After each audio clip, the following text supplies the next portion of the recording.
देखिए मैं एकदम थोड़ा बेसिक में पढ़ाऊंगा, क्लियर? ठीक है, ध्यान से सुनिएगा। थोड़ा कॉम्प्लिकेटेड लिखा हुआ है तो उसमें ज़्यादा ध्यान मत दो जो मैं कह रहा हूँ उसमें।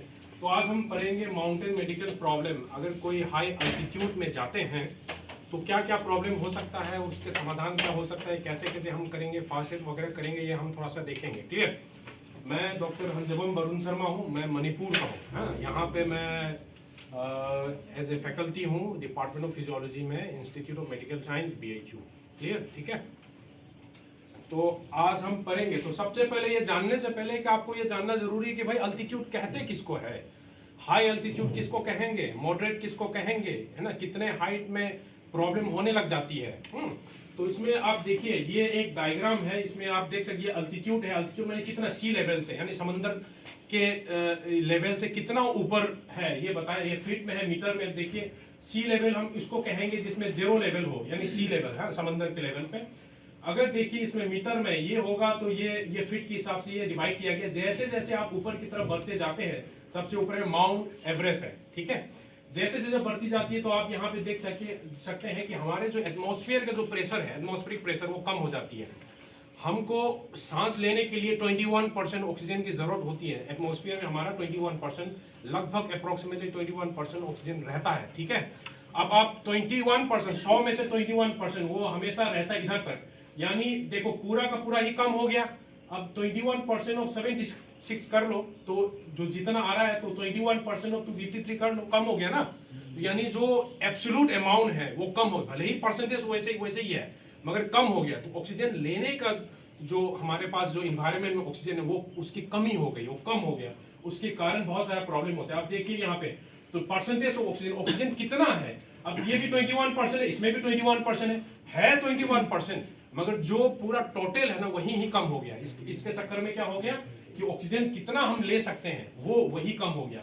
अब यही चीज को हम मिलीमीटर ऑफ मर्क्यूरी, जब भी कोई गैस ऑक्सीजन भी एक प्रकार का गैस होता है, आपके ब्लड में जब रहता है तो उसको हम क्या मिलीमीटर ऑफ मर्क्यूरी में नापते हैं, है ना। प्रेशर का यूनिट होता है ना, ये मिलीमीटर ऑफ मर्क्यूरी में नापते हैं। तो आप यहाँ पे देखिए मिलीमीटर ऑफ मर्क्यूरी, देखो 159 मिलीमीटर ऑफ मर्क्यूरी था सी लेवल में ऑक्सीजन का। अब देखो जैसे जैसे बढ़ता गया तो कितना 53 लेवल हो गया, यानी इतना कम हो गई ना। तो कम हो गई, भले ही परसेंटेज उतना सेम है। और दूसरी बात क्या होता है कि माउंटेन में ऑक्सीजन की कमी तो होती ही होती है, उसके अलावा टेम्परेचर भी कम हो जाता है, ठंड बढ़ती जाती है। तो देखो टेम्परेचर, अब देखो माउंट एवरेस्ट में देखो माइनस में है, कितना -43 डिग्री सेंटीग्रेड है, और ये फ़ारेनहाइट में है। तो इस तरीके से प्रॉब्लम होता है। तो इसको समझने के लिए हमारे फिजियोलॉजी, शरीर क्रिया विज्ञान, जो भी फिजियोलॉजी है, किस तरीके से चेंज होता है उस ऑक्सीजन की कमी के कारण, उस टेम्परेचर की कमी के कारण, उसको स्टडी करने के लिए हमको ये जानना पड़ेगा कि किस किस को कहते हैं लो अल्टीट्यूड। हम कितना तक कहते हैं, 2000 मीटर तक लो अल्टीट्यूड कहते हैं। लो अल्टीट्यूड इसीलिए कहा गया है क्योंकि 2000 तक हमारे बॉडी में उतना चेंजेस नहीं होता है, जो भी फिजियोलॉजिकल प्रोसेस है ना, उतना नुकसानदायक प्रॉब्लम नहीं होता। आप देखिए इसमें वेल बीइंग माने जो आपके डे टू डे एक्टिविटी में रह सकते हैं। दूसरा है परफॉर्मेंस। दो चीज है इसमें ध्यान देने वाला। वेल बीइंग का मतलब होता है आप नॉर्मल बैठे हुए हैं, कोई दिक्कत नहीं है आपको, वो है वेल बीइंग। परफॉर्मेंस माने आप कुछ काम कर रहे हो, कुछ कर रहे हो तो वो अफेक्टेड हो गया, काम नहीं कर पा रहे, कोई खेल नहीं पा रहे, कुछ कर नहीं पा रहे, उसको बोलते हैं परफॉर्मेंस।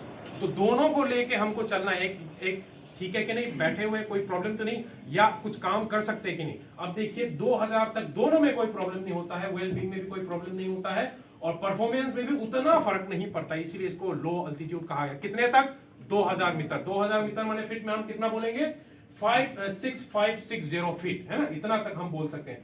मॉडरेट हम 3000 तक को मॉडरेट कहते हैं, यानी 2000 से 3000 के बीच में मॉडरेट। इसमें देखिए वेल बीइंग में, यानी आप चुपचाप बैठे हुए हैं तो उतना फर्क नहीं पड़ेगा, मगर आप काम जो करते हैं, एक्टिविटी कर, मान लो कुछ खेलना है, कुछ काम करना है, वो आप उतना नहीं कर पाएंगे क्योंकि ऑक्सीजन की कमी हो गई है, ठीक है। तो इसमें ऑप्टिमम परफॉर्मेंस नहीं हो पाता। ऑप्टिमम का मतलब होता है कि जितना ज्यादा, जितना अच्छा जो परफॉर्मेंस आप दे सकते हैं सी लेवल पे, वहां पे आप नहीं दे पाएंगे। तो यानी इसका मतलब इस अल्टीट्यूड तक आपको जाना है, वहां कुछ काम करना है, तो इसका मतलब क्या है, वहां पे आपको बॉडी को समय देना पड़ेगा ताकि वहां पे अडॉप्ट हो सके। इसको बोलते हैं एक्लीमेटाइजेशन, है ना। एक्लीमेटाइजेशन आप शब्द हम पढ़ेंगे अभी, उसका मतलब क्या होता है कि आप अपने शरीर को कुछ समय देना पड़ेगा ताकि वो एडजस्ट हो सके, नहीं तो क्या होगा, आप कुछ भी नहीं कर पाएंगे, परफॉर्मेंस कम हो जाएगी, कोई काम नहीं कर पाएंगे, बीमारियां हो जाएगी, प्रॉब्लम। तो ये मॉडरेट अल्टीट्यूड से चालू हो जाते हैं। अब मॉडरेट से थोड़ा सा ऊपर हम जाएंगे तो हाई अल्टीट्यूड कहेंगे। तो हाई अल्टीट्यूड कब कहेंगे, 3000 से 5500 मीटर। आइए 5500 मीटर के बीच में जो भी अल्टीट्यूड रहते हैं इसको हाई अल्टीट्यूड कहेंगे। हाई अल्टीट्यूड में तो प्रॉब्लम हो जाएगी, आपकी वेल बीइंग में भी प्रॉब्लम हो जाएगी, इसीलिए हेल्थ में इफेक्ट होने चालू हो जाएगा, एडवर्स हेल्थ इफेक्ट। तो इसमें यानी 3000 के ऊपर में, हम 3000 के ऊपर में जाते हैं तो आपको माउंटेन से रिलेटेड बीमारियां हैं, 3-4 बीमारियां हम पढ़ेंगे, माउंटेन सिकनेस कहते हैं, वो चालू हो जाएगा। यानी परफॉर्मेंस को छोड़िए, वहां पहुंचते ही आपको प्रॉब्लम होने चालू हो सकता है, वो हाई अल्टीट्यूड। इसके ऊपर और चला गया, इसको बोलते हैं एक्सट्रीम अल्टीट्यूड। तो एक्सट्रीम अल्टीट्यूड जो है यानी 5500 मीटर के ऊपर जितना भी होता है जो वो है एक्सट्रीम अल्टीट्यूड। तो ये इंपॉर्टेंट है, ये ग्रेडिंग इसलिए किया गया है ताकि आपके शरीर में उस एनवायरनमेंट का क्या इफेक्ट हो रहा है उसको देखते हुए इसको ग्रेडिंग किया गया है। फिर से मैं दोहरा रहा हूं, कितना है देखिए, 2000 तक यानी 500 से लेकर के 2000 मीटर तक लो अल्टीट्यूड, 2000 से 3000 में मॉडरेट अल्टीट्यूड, 3000 से 5500 तक हाई अल्टीट्यूड, 5500 के ऊपर तक एक्सट्रीम अल्टीट्यूड कहते हैं। तो इस तरीके से हमारा होता है। अब देखिए ये वही चीज है, वही चीज कहानियां है।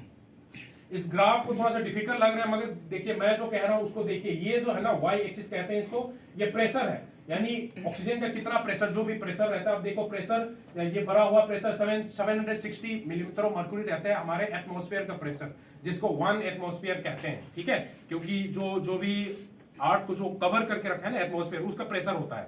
प्रेशर माने क्या होता है, फोर्स डिवाइडेड बाय एरिया, यानी कितने पर यूनिट एरिया में कितना फोर्स से कर रहे हैं, that is known as pressure.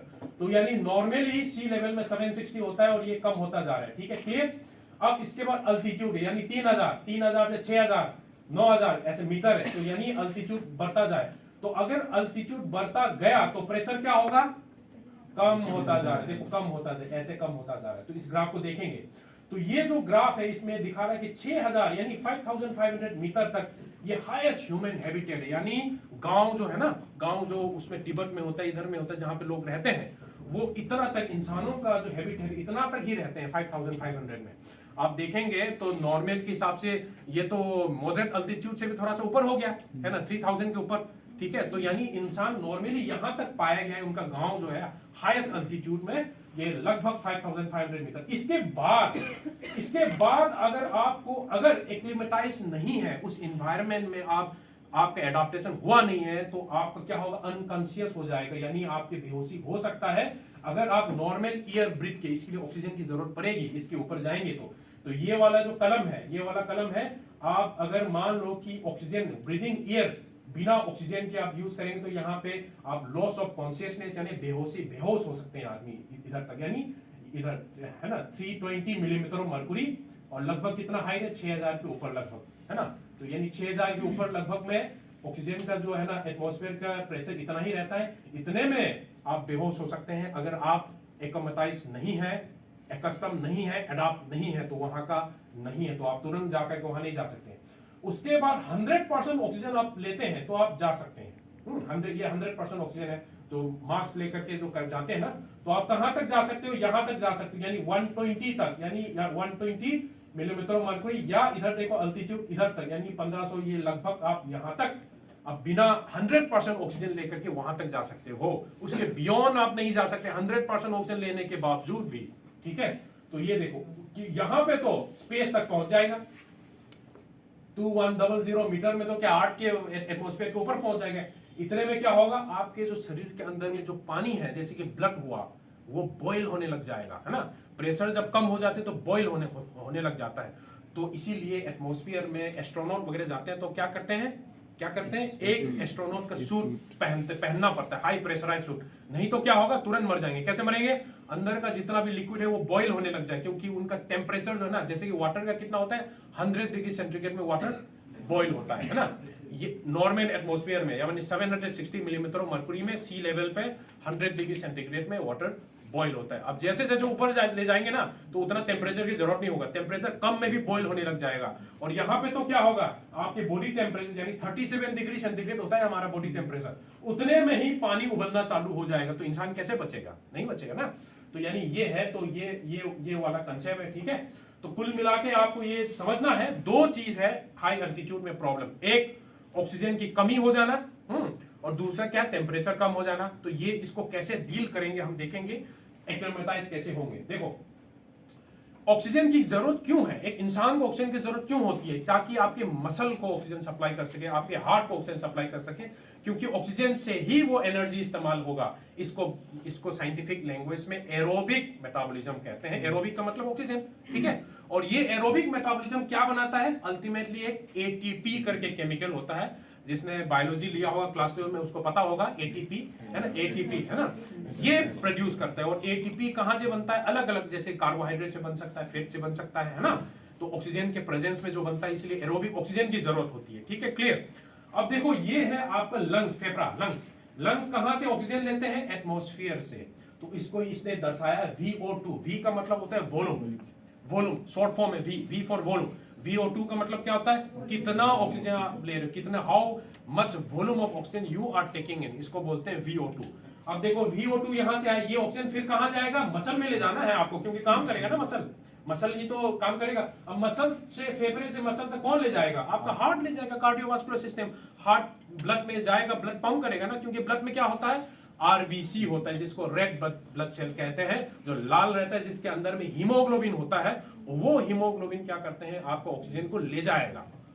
तो यानी आपके लंग्स ने बाहर से ऑक्सीजन खींचा, फिर आपने ब्लड में घुसाया, फिर ब्लड को आपके हार्ट ने पंप किया, और एओर्टा इधर उधर से पूरा जगह पे पहुंचाया, ठीक है। अब दूसरा क्या होता है, जब आप मेटाबॉलिज्म कर लेते हो तो क्या हो, उसका बाई प्रोडक्ट भी तो प्रोड्यूस होगा, वो कार्बन डाइऑक्साइड होता है। तो यानी शरीर को कार्बन डाइऑक्साइड भी निकालना होता है। अब ये कार्बन डाइऑक्साइड कहां से आया, मसल से आया है और बाकी जगह से आया है, और ये कार्बन डाइऑक्साइड भी उसी रास्ते में जाएगा, मगर ये ऑपोजिट डायरेक्शन में। यानी मसल जो है मेटाबॉलिज्म करने के बाद कार्बन डाइऑक्साइड ब्लड में ले जाएगा, और हार्ट जो है वेन के थ्रू जाएगा, उसके बाद लंग्स में जाएगा और बाहर निकाल देगा। यानी आपका दो चीज इंपॉर्टेंट है, एक कार्बन डाइऑक्साइड आपको निकालना है, और दूसरा ऑक्सीजन लेना है। नहीं, ये दोनों नहीं हो पाए तो इंसान जिंदा नहीं रह सकता, ठीक है। दो चीज इंपॉर्टेंट, ये समझ लो। तो इसके लिए इसको VO2 कहते हैं। VO2 माने कितना वॉल्यूम ऑफ ऑक्सीजन ले रहे हो, ये फॉर्मूला है, इसको आप ध्यान देने की जरूरत नहीं है। इसका मतलब कितना ऑक्सीजन अमाउंट ले सकते हो, वो तीन चीज में डिपेंडेंट है। एक आपके लंग्स में डिपेंडेंट है, दूसरा आपके हार्ट में डिपेंडेंट है ना, ब्लड वेसल में डिपेंडेंट है, दूसरा आपके मसल में डिपेंडेंट है। तीनों में से कोई भी खराब होगा तो आप ऑक्सीजन उतना नहीं ले पाओगे, ठीक है। अब क्या होता है कि जब हम काम करते हैं तो जितना ज्यादा काम करोगे उतना ज्यादा ऑक्सीजन लेगा, इंटेंसिटी जितना ज्यादा इंटेंसिटी बढ़ेगा उतना ज्यादा ऑक्सीजन लेगा। तो यानी आपने काम कराते गया, मान लो कि कोई दौड़ रहा है, मान लो ट्रेडमिल में दौड़ रहा है, आपने ट्रेडमिल का स्पीड बढ़ाया, तो क्या होगा, स्पीड के हिसाब से वो दौड़ता जाएगा, क्या होगा, ऑक्सीजन क्या होगा, कंज्यूम होता जाएगा। यानी ऑक्सीजन का जो ग्राफ अगर देखेंगे तो VO2 बढ़ता जाएगा ना, मगर ये हमेशा एकदम से बढ़ता ही नहीं जाता। एक पर्टिकुलर लेवल के बाद क्या होगा, वो प्लेटू हो जाएगी, यानी मेरा बॉडी का क्षमता पहुंच गया, इसके बियॉन्ड में नहीं जा सकता, ठीक है। आप एक्सरसाइज कर रहे हो, इंटेंसिटी बढ़ा रहे हो, स्पीड बढ़ा रहे हो ट्रेडमिल में, मगर ऑक्सीजन जितना ले सकते हो वो लिमिट में पहुंच गए, इसको बोलते हैं VO2 मैक्स है, मैक्सिमम पहुंच गया। V माने वॉल्यूम, O माने ऑक्सीजन। तो VO2 मैक्स, इसका मतलब ये है कि आपका VO2 मैक्स, मेरा VO2 मैक्स अलग हो सकता है। एक बंदा फिट है, उसका VO2 मैक्स ज्यादा होगा, क्योंकि वो ज्यादा लेने की क्षमता रख रही है ना। कोई बीमार व्यक्ति, उसका VO2 मैक्स क्या होगा, कम हो जाएगा, ठीक है। तो इसका मतलब ये है कि VO2 मैक्स जो है एक प्रकार का फिटनेस टाइप बताता है, इसको बोलते हैं एरोबिक फिटनेस। और क्योंकि ये फिटनेस जो है हार्ट और लंग्स और हार्ट में डिपेंडेंट है, इसका दूसरा नाम भी है, जिसका नाम है कार्डियो रेस्पिरेटरी। कार्डियो का मतलब हार्ट होता है, रेस्पिरेशन का मतलब लंग्स होता है, तो कार्डियो रेस्पिरेटरी फिटनेस भी कहते हैं इसका, समझ गए। अब ये क्यों जरूरी है, हम इसको पढ़ेंगे अभी देखो, ये ग्राफ को मैं समझाऊंगा, इसको समझने से पहले आप देखिए। मान लो कि मैं ग्राउंड लेवल में, है ना, जहां पे सी लेवल में मेरा VO2 मैक्स बहुत ज्यादा है। इसका मतलब क्या है, मैं जितना बहुत ज्यादा ऑक्सीजन में खींच सकता हूं एटमॉस्फेयर से, है ना। अब देखो ऊपर जाओगे तो क्या होगा, एटमॉस्फेयर में ऑक्सीजन कम है ना, कम है। तो यानी आपके जो बॉडी में इतना फिटनेस है कि खींचने की क्षमता जो है आपका ज्यादा है, तो कि जितना कम में भी आप खींच लोगे, है ना। कोई बंदा है जिसका VO2 मैक्स कम है, वहां पहुंचेगा तो क्या होगा, और कम हो जाएगी ना, ऑक्सीजन तो पहले से ही कम है, और कम हो जाएगी। तो इसका मतलब है कि आपको माउंटेन में जाना है तो आपका फिटनेस जरूरत है ना, फिटनेस जरूरत है। तो फिटनेस के बिना आप पहुंच जाएंगे तो क्या होगा, आपका एक्लेमेटाइजेशन नहीं होगा, आपको बहुत सारा प्रॉब्लम हो सकता है। आप इस ग्राफ को समझते हैं, ये ग्राफ जो है ये VO2 max का परसेंटेज है, ये 100% मान लो, ये VO2 max percent y axis में, और ये x एक्सिस जो है ना इसमें फीट में यानी हाइट में, यानी ये 1000 मीटर 2000 3000 4000 7000 तक दिखाया गया है। अब देखो दोनों के ग्राफ का रिलेशनशिप आप देखेंगे तो इनवर्सली प्रोपोर्शनल। इसका मतलब क्या है, जितना ऊपर जाओगे उतना VO2 max कम होता जाएगा, कम होता जाएगा। कितना कम हो रहा है देखिए, हर 1000 मीटर जब आप इंक्रीज करते हो तो 8 से 11% VO2 में कम हो जाता है। यानी आप जो अल्टीट्यूड है ना, 1000 अल्टीट्यूड चढ़ जाते तो इसके कंपेयर में ये जो है ना 8 से 11% कम हो जाए, कम यानी कम होता जाएगा होता जाएगा होता जाएगा। माउंट एवरेस्ट में तो और कम हो जाएगी। इसका क्या मतलब है, इसका मतलब ये है, देखो ये माउंट एवरेस्ट में देखो VO2 में 10 to 20% ऑफ रेस्टिंग या सी लेवल, यानी आपके सी लेवल में जितना है उसका 25% कम हो जाएगी। इसका क्या मतलब है, इसका मतलब ये है कि भाई कोई बंदा है उसका अच्छा VO2 max ग्राउंड लेवल में, तो वो पहुंचेगा तो वहां भी थोड़ा बहुत अच्छा कर सकता है, भले ही 25% कम हो गया मगर थोड़ा बहुत तो बचेगा। यानी जितना आप स्टार्टिंग में जितना ज्यादा रखोगे उतना ज्यादा फायदा है। अब स्टार्टिंग में ही आपने कम कर दोगे तो क्या होगा, बिना ऑक्सीजन के वहां पहुंच ही नहीं सकते, समझ गए। तो ये इंपॉर्टेंट है, इसको VO2 max कहते हैं। आप VO2 max नापेंगे कैसे, अब VO2 max जानना भी तो जरूरी है ना, नापोगे। यानी आपका कोई माउंट एवरेस्ट में जाते हैं तो हम क्या करते हैं, उसको फिटनेस सर्टिफिकेट देते हैं, इसीलिए फिटनेस जरूरी है। अब देखो कैसे नापते हैं, एक्सरसाइज करा के। कैसे एक्सरसाइज कराएंगे, ये इसको साइकिल अर्गोमीटर में करा सकते हैं, या स्टेप टेस्ट कहते हैं जिसको सीढ़ी चढ़ने वाले एक होता है। और यहाँ पे हम क्या करते हैं, मास्क पहना देते हैं, ऐसे मास्क पहना के दौड़ते हैं, दौड़ने के बाद ग्राफ दिखाते हैं ऑक्सीजन कितना है। ये अगर किसी को जाना है सही में तो ये मशीन बहुत जल्दी आ रहा है मेरे पास है, तो आप डिपार्टमेंट ऑफ फिजियोलॉजी में मेरे पास आकर के अपना VO2 max आप जान सकते हो कि भाई मेरा VO2 max इतना है, क्या मैं फिट हूं कि नहीं हूं, ये सब आप कर सकते हो। मेरे लैब में आकर के आप ये सब पता लगा सकते हो, ठीक है। तो ये मैं दिखा रहा हूं कि VO2 max कितना होता है। इसी तरह के VO2 max के अलावा भी बहुत सारा चीज में दिए, तो कार्डियोरेस्पिरेटरी इंड्योरेंस, इसको कार्डियोरेस्पिरेटरी इंड्योरेंस भी कहते हैं, ठीक है। इसके अलावा भी बहुत सारी, जैसे कि मान लो कि बॉडी कंपोजिशन। बॉडी कंपोजिशन का मतलब क्या होता है, आपके शरीर में कितना फैट है, चर्बी कितना है, मसल कितना है। जितना ज्यादा मसल होगा उतना अच्छा है, चर्बी जितना कम होगा उतना अच्छा है। तो बॉडी कंपोजिशन हम नाप सकते हैं, इसीलिए बॉडी कंपोजिशन एनालाइजर है हमारे पास। मसल स्ट्रेंथ, कितना ताकत है आपके मसल में, जितना ताकत हो उतना अच्छा। मस्कुलर इंड्योरेंस का मतलब होता है कितने देर तक आप मसल को कॉन्ट्रैक्टेड रख सकते हो, इसको बोलते हैं मस्कुलर इंड्योरेंस। फ्लेक्सिबिलिटी यानी कितना, देखो ये क्या है, ये मसल स्ट्रेंथ को बताता है। ये क्या है, ये VO2 max वाला यानी कार्डियोरेस्पिरेटरी इंड्योरेंस कहते हैं, या कार्डियोरेस्पिरेटरी फिटनेस भी कहते हैं, ऐसा आगे। इसके अलावा भी बहुत सारा और fitness parameter, agility, coordination, balance, power, reaction, ये सब बहुत सारा है। बैलेंस वगैरह नापते हैं और रिएक्शन टाइम वगैरह नापते हैं। ये सब चीज अब हम लोग फिटनेस कर सकते हैं। ये सब टेस्टिंग में कर सकता हूं, किसी को इंटरेस्टेड है तो हमारे लैब में आ सकते हैं, कांटेक्ट कर सकते हैं, उसी हिसाब से हम बता देंगे, ठीक है। तो इस तरीके से आप हो सकते हैं। अब थोड़ा सा बीमारी के बारे में आते हैं। ये तो फिटनेस के बारे में हो गया। तो बॉडी फिट करना जरूरी है, क्योंकि क्या है, दो चीज में है बॉडी फिट होना, इसीलिए जरूरी है क्योंकि जो भी एबनॉर्मल है आप उसको ज्यादा झेल सकते हो, ज्यादा लंबे समय के लिए, यानी आपके शरीर में कोई प्रॉब्लम नहीं होगा, है ना। अब कोई खेल रहा है, कोई स्टैंड बाय रहेगा, तब तो कोई इंजुरी हो गया तो स्टैंड बाय तुरंत फील्ड में भेज दो और उसके बाद मैच में कोई फर्क ही नहीं पड़ेगा। अब कोई स्टैंड बाय ही नहीं है तो क्या मैच रुक जाएगी वहीं, कभी किसी को इंजुरी हो गई तो। इसीलिए आप अपने बॉडी में स्टैंड बाय रखना जरूरी है। स्टैंड बाय माने फिटनेस, यानी जितना जरूरत है उससे ज्यादा बना के रखोगे तो क्या होगा, आपके माउंटेन में जाएंगे तो उतना नुकसान नहीं होगा। अब माउंटेन में क्या क्या चीज प्रॉब्लम हो सकता है, 3-4 नाम है, हम याद करेंगे। एक होता है माउंटेन सिकनेस कहते हैं, जिसको पहुंचते ही 3000 मीटर के ऊपर पहुंचते ही हमको थोड़ा सा प्रॉब्लम होने जाती है, इसको बोलते हैं एक्यूट माउंटेन सिकनेस, AMS। इसको हम डिटेल में पढ़ेंगे अभी। एक्यूट माउंटेन सिकनेस, मान लो देखिए ये y एक्सिस में क्या है, अल्टीट्यूड है, 2000 3000 4000, जितना ऊपर जाएंगे उतना बीमारी प्रॉब्लम होने लग जाएगा। अब कहां पे प्रॉब्लम चालू होगा, कोई टूरिस्ट है ऐसे घूमने चला गया, लेह लद्दाख चला गया है ना, लेह लद्दाख चला गया ऐसे घूमने के लिए, तो क्या होगा, टूरिस्ट है तो 18% या 28% तक 3000 पहुंचते पहुंचते बीमारी हो सकती है। यानी 100 जाएंगे तो 28 लोगों को हो सकता है ना, परसेंटेज इतना तक हो सकता है। अगर उसके एक्सपीरियंस क्लाइंबर है, मान लो कोई एक्सपीरियंस बंदा है, फिट बंदा है, एक्सपीरियंस बंदा है, तो उसको इतना नहीं हो, 2000 में तो होगा नहीं, 3000 में मीटर में हो सकता है कि 10% को हो जाए, और जैसे जैसे बढ़ेगा तो क्या 67%, यानी 5000 में तो 67% लोगों को होता है फिट होने के बावजूद भी। यानी आप एक्सपीरियंस क्लाइंबर हो, उसके बावजूद भी आपको 67 लोगों को होना है। देखिए इसका मतलब आपको जानना जरूरी है। उस जगह में तो कोई डॉक्टर नहीं रहेगा, उस जगह में तो कोई नहीं रहेगा। जो आप उपचार करोगे वही लाइफ और डेथ का सवाल है जिंदगी का। हाँ, बहुत वहां तो कोई नहीं रहने वाला, बस आप हो और आपके जो भी सामान है, बस वही है और कुछ नहीं है। ठीक है, तो ये हो सकता है, ये एक्यूट माउंटेन सिकनेस हो गया। और आगे जाकर के हम ऐसे दो कंडीशन के बारे में पढ़ेंगे जिसका नाम है HACE। इसका लॉन्ग फॉर्म होता है high altitude pulmonary oedema. Pulmonary का मतलब होता है लंग्स, यानी फेफड़े में पानी जमा हो जाना, इडिमा हो जाना, ये हम पढ़ेंगे। और दूसरा होता है हाई अल्टीट्यूड सेरेब्रल इडिमा, यानी ब्रेन के अंदर, यानी स्कल के अंदर पानी जमा हो जाता है। उसके बारे में हम पढ़ेंगे। क्यों पढ़ना जरूरी है? क्योंकि ये डेडली होता है, यानी आदमी मर सकता है। जो आदमी मर जाते हैं ना, ये दोनों कंडीशन से मर जाता है, HAP और HAC। ये देखो ये कहां चालू हो जाता है, 4000 के आसपास 3% या 9% पहुंच जाता है 4.5 मीटर में।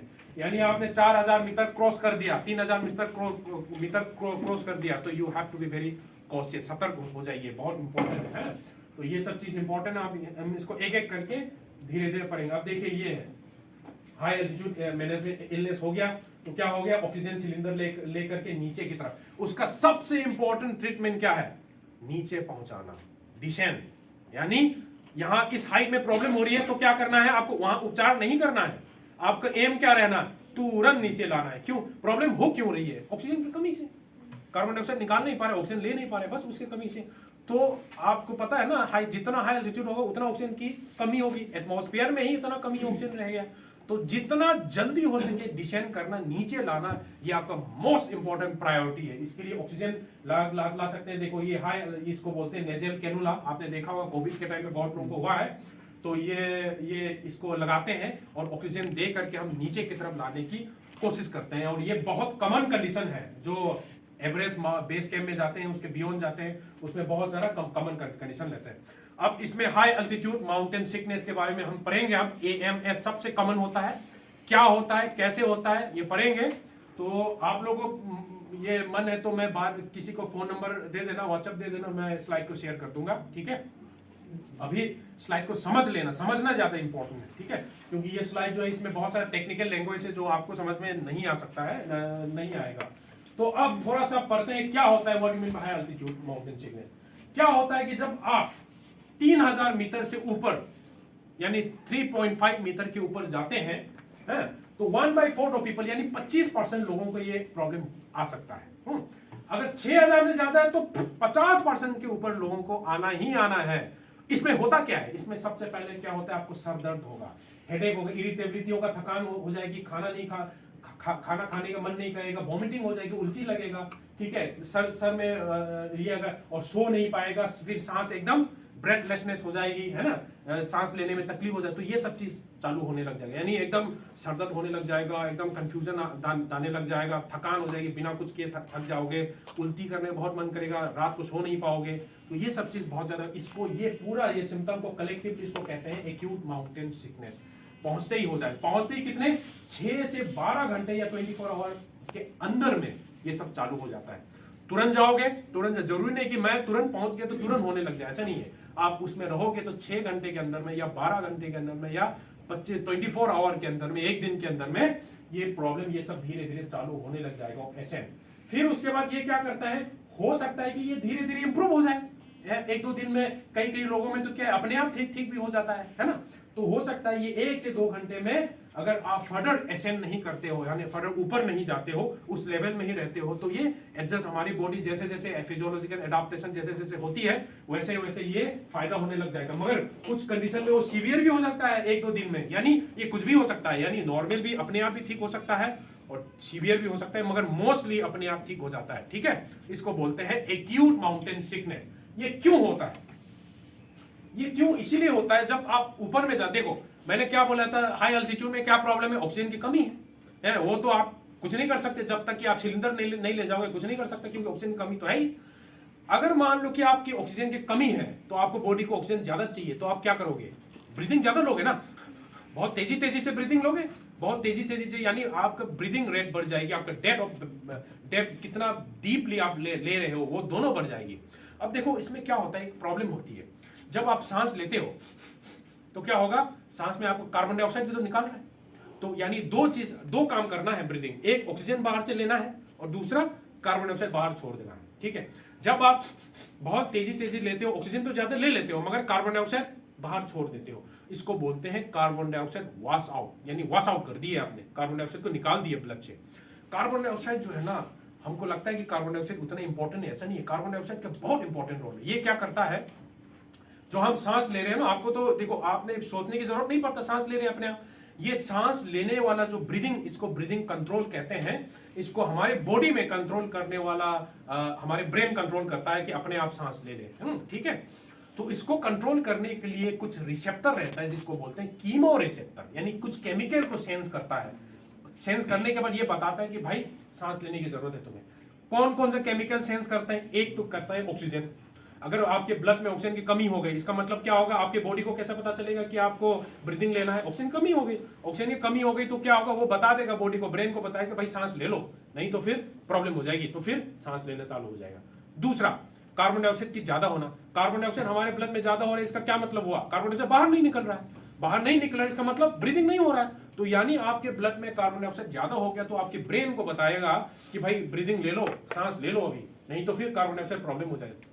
तीसरा होता है जब कार्बन डाइऑक्साइड की एक और इंपॉर्टेंट पॉइंट है, जब कार्बन डाइऑक्साइड जो है ना पानी से मिल जाता है, एक एंजाइम है जिसका नाम है कार्बोनिक एनहाइड्रेस, उस एंजाइम के प्रेजेंट में कार्बोनिक एसिड बना देता है H2CO3, H2O प्लस CO2 मिलके H2CO3 बना देता है। और ये H2CO3 जो है अपने आप ब्रेक डाउन करके हाइड्रोजन आयन बना देता है, यानी हाइड्रोजन आयन मानी एसिड। जो ये केमिस्ट्री में आपने पढ़ा होगा, बायोकेमिस्ट्री में, जो बेसिक हाइड्रोजन आयन बढ़ जाते हैं तो एसिड का मात्रा शरीर में बढ़ जाता है। और ये एसिड का मात्रा कहां से है, कार्बन डाइऑक्साइड से, है ना। और उसके अलावा भी आप लैक्टिक एसिड वगैरह भी पढ़ेंगे, इतना डिटेल में मैं नहीं जा रहा हूं। बस कुल मिला के है कि अगर आपके शरीर में एसिड का मात्रा बढ़ने लग जाता है तब भी आपको ब्रीदिंग लेना होता है। तो ब्रीदिंग तीन चीज में हो गया, ऑक्सीजन की कमी, कार्बन डाइऑक्साइड ज्यादा हो जाना, दूसरा हाइड्रोजन आयन ज्यादा हो जाना, ठीक है। ये तब होता है। अब क्या होता है कि कुछ लोगों में क्या होता है कि हर आदमी में नहीं होता, कुछ लोग ऐसे हैं जिसमें कार्बन डाइऑक्साइड, यानी जितना ज्यादा कार्बन डाइऑक्साइड से सेंसिटिव आपका बॉडी है उतना ज्यादा आप ब्रीदिंग करोगे, है ना, उतना ज्यादा करोगे। कुछ लोगों में ये मिला है कि कार्बन डाइऑक्साइड और हाइपोक्सिया में ब्रीदिंग जो है ना उतना रेस्पॉन्स नहीं करता, यानी ऑक्सीजन की कमी होने के बावजूद भी उनके ब्रेन जो है उतना सतर्क नहीं हो पाता कि भाई बता दे कि भाई ब्रीदिंग ले लो। ऐसे लोगों में क्या होगा, और कमी हो जाएगी ना ऑक्सीजन की, और कमी होते जाएगी। तो ऐसे लोगों में क्या होता है कि इसको PCO2 कहते हैं। P का मतलब होता है partial pressure of gas, O2 कमी हो जाती है और PCO2 बढ़ जाता है। तो ऐसे कंडीशन में प्रॉब्लम, और तो ये हर आदमी में नहीं हो सकता, इसलिए एक्यूट माउंटेन सिकनेस जो है हर आदमी में नहीं होता, कुछ आदमी में होता है, कुछ आदमी में नहीं होता है, ठीक है। तो इसमें क्या होता है कि जब हाइपोक्सिया हो जाता है कि बहुत सारा ब्रेन में जो है ना ब्लड वेसल होता है, ब्रेन का वो डायलेट हो जाता है, इसके कारण सर दर्द होने लग जाता है। तो ये सब चीज मैकेनिज्म है। तो मोटा मोटा आपको ये जानना है कि कोई भी चीज जो आपके ब्लड वेसल को डायलेट हो रहा है या कुछ प्रॉब्लम हो रहा है तो उस कंडीशन को बढ़ा देगा। जैसे कि मान लो क्या होता है कि हम लेह लद्दाख चले जाता है, वहां पे दोस्तों के बीच में बियर पी लेते हैं, दारू पी लेते हैं, तो क्या होगा, ये कंडीशन और ज्यादा प्रॉब्लम हो जाएगी, क्योंकि अल्कोहल वर्जन है, अल्कोहल और ज्यादा प्रॉब्लम कर देगा, ठीक है। तो ये सब चीज आपको नहीं करना है। और प्रिवेंट करने के लिए क्या है, सबसे इंपॉर्टेंट प्रिवेंट, हर चीज का, माउंटेन से रिलेटेड कोई भी बीमारी का प्रिवेंट करने का सबसे सटीक इंपॉर्टेंट है धीरे धीरे चलना। एक्लेमेटाइजेशन तो तभी होगा ना जब आप समय दोगे, शरीर को समय ही नहीं दोगे तो कैसे एक्लेमेटाइजेशन होगा।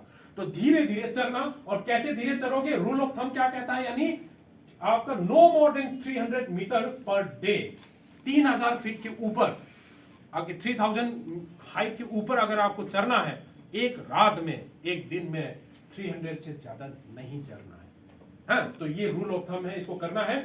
और बहुत सारा दवाई ऐसी है कि एसिडोलामाइड, बहुत सारा दवाई है जो आपको पढ़ाया जाएगा, बेसिक फॉर्म में आता है। देखिए मैंने क्या बोला था, शरीर में एसिड क्यों कहां से बनता है, कार्बन डाइऑक्साइड से भी बनता है, कार्बोनिक एसिड से, ठीक है। दूसरा, शरीर से एसिड और बनने का एक और है जिसको बोलते हैं लैक्टिक एसिड। जब हम मसल से ना क्या होता है, ऑक्सीजन की कमी के कारण क्या होता है, मसल में मेटाबॉलिज्म हो जाता है, ऐसे मेटाबॉलिज्म को हम कहते हैं अनएरोबिक मेटाबॉलिज्म। अन का मतलब नहीं होना, एरोबिक का मतलब ऑक्सीजन की कमी के कारण मेटाबॉलिज्म, उसमें लैक्टिक एसिड बनाता है, हमारे शरीर में एसिड का मात्रा बढ़ने लग जाता है, ठीक है। एसिड का मात्रा जो है ना इस कंडीशन में तो थोड़ा बहुत फायदेमंद है, क्योंकि आपकी ब्रीदिंग कराएगा, जितना ब्रीदिंग आप तेजी करोगे उतना ज्यादा आप ऑक्सीजन ले पाओगे ना। मान लो कि किसी वजह से आपके एसिड की मात्रा कमी हो गई आपके शरीर में ऊपर जाकर के, तो क्या होगा? ब्रीदिंग नहीं कर पाओगे ना। ब्रीदिंग नहीं कर पाओगे तो क्या होगा? जो ऑलरेडी कमी ऑक्सीजन वो भी नहीं ले पाओगे, यानी आपके लिए खतरनाक है। जब क्या होता है कि जब आप ब्रीदिंग ले, हाइपोक्सिया का मतलब क्या होता है? ऑक्सीजन की कमी को हाइपोक्सिया कहते हैं। ऑक्सीजन बिल्कुल नहीं होने को एनोक्सिया कहते हैं, एनोक्सिया। हाइपो का मतलब कम होना, ऑक्सिया का मतलब ऑक्सीजन। हाइपोक्सिया यानी ऑक्सीजन की कमी हो जाना। जब ऑक्सीजन की कमी हो जाता है तो हम ब्रीदिंग करने लग जाते हैं, तो कार्बन डाइऑक्साइड निकल जाता है। कार्बन डाइऑक्साइड निकलने के वजह से हाइड्रोजन आयन और कार्बन डाइऑक्साइड बॉडी में कम होने लग जाते हैं, तो ब्रीदिंग अपने आप कम हो जाता है। यानी ऊपर में जाकर के आप ब्रीदिंग ज्यादा ब्रीदिंग करने से भी प्रॉब्लम होने लग जाता है। ब्रीदिंग करोगे, ऑक्सीजन तो ले लोगे, फिर थोड़ी देर बाद क्या होगा? ब्रीदिंग बंद हो जाएगी ना, कार्बन डाइऑक्साइड निकल गया। तो ऐसे हम दवाई देते हैं जिसके कारण आपके शरीर से एसिड निकलने को बंद कर देता है। तो एक ऐसी दवाई का नाम है एसिटाजोलामाइड।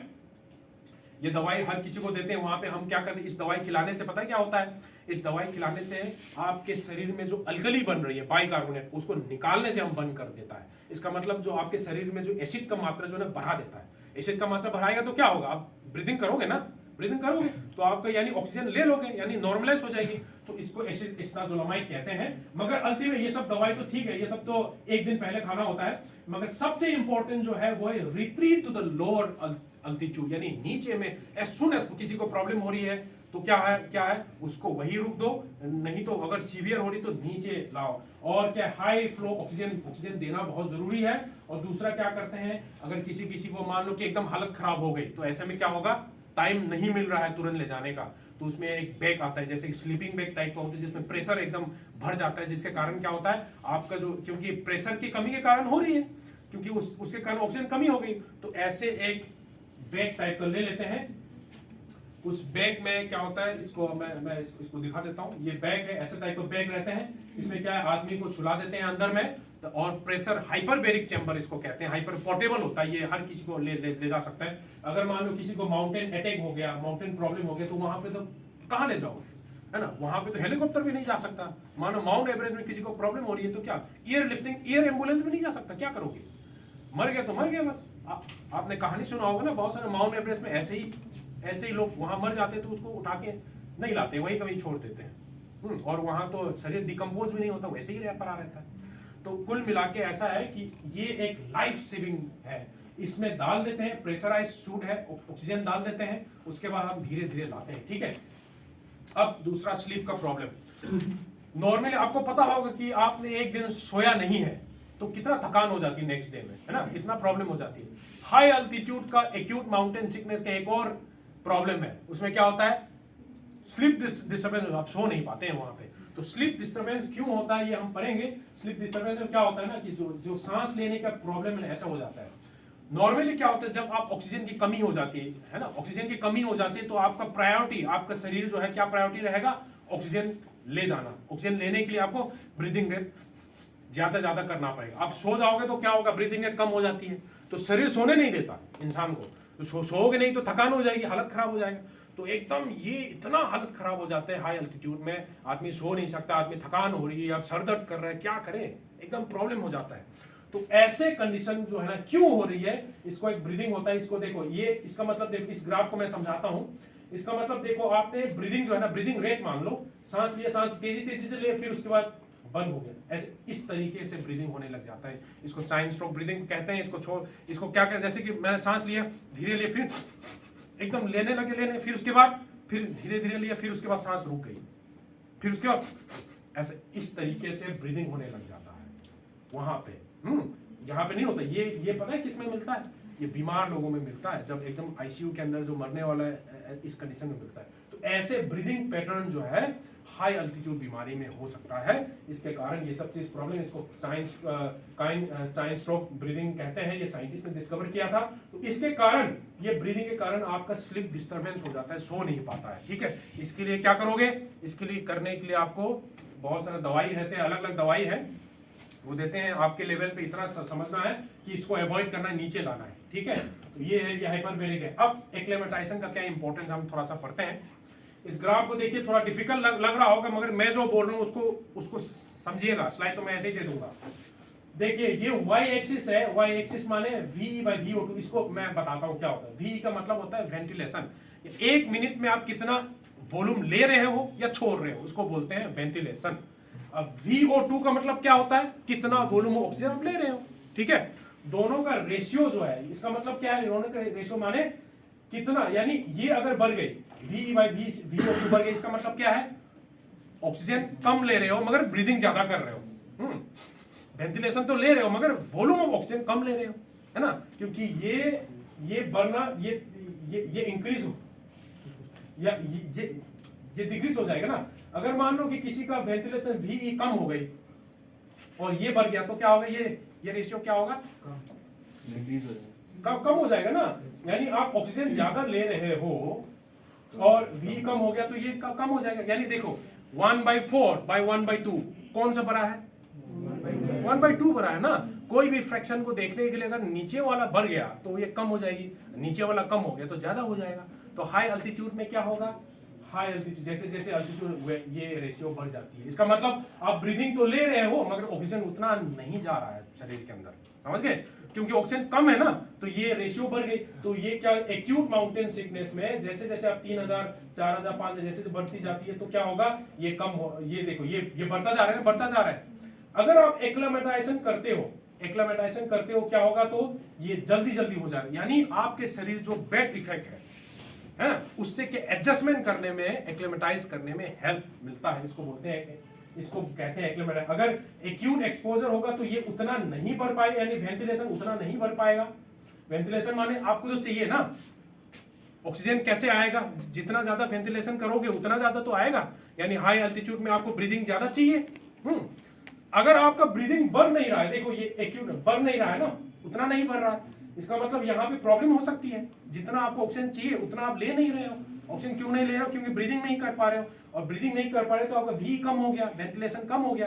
तो देखो ये कम हो गया, ये इसका मतलब इधर में प्रॉब्लम हो सकता है। अगर आपने एक्लेमेटाइज कर दिया तो देखो जल्दी से बढ़ रहा है ना, जल्दी से बढ़ रहा है माना क्या है, आप ब्रीदिंग ज्यादा कर रहे हो। यानी इस देखो 2000 अल्टीट्यूड में देखो इतना था, अब बढ़ गया, इसका मतलब फायदा हुआ ना।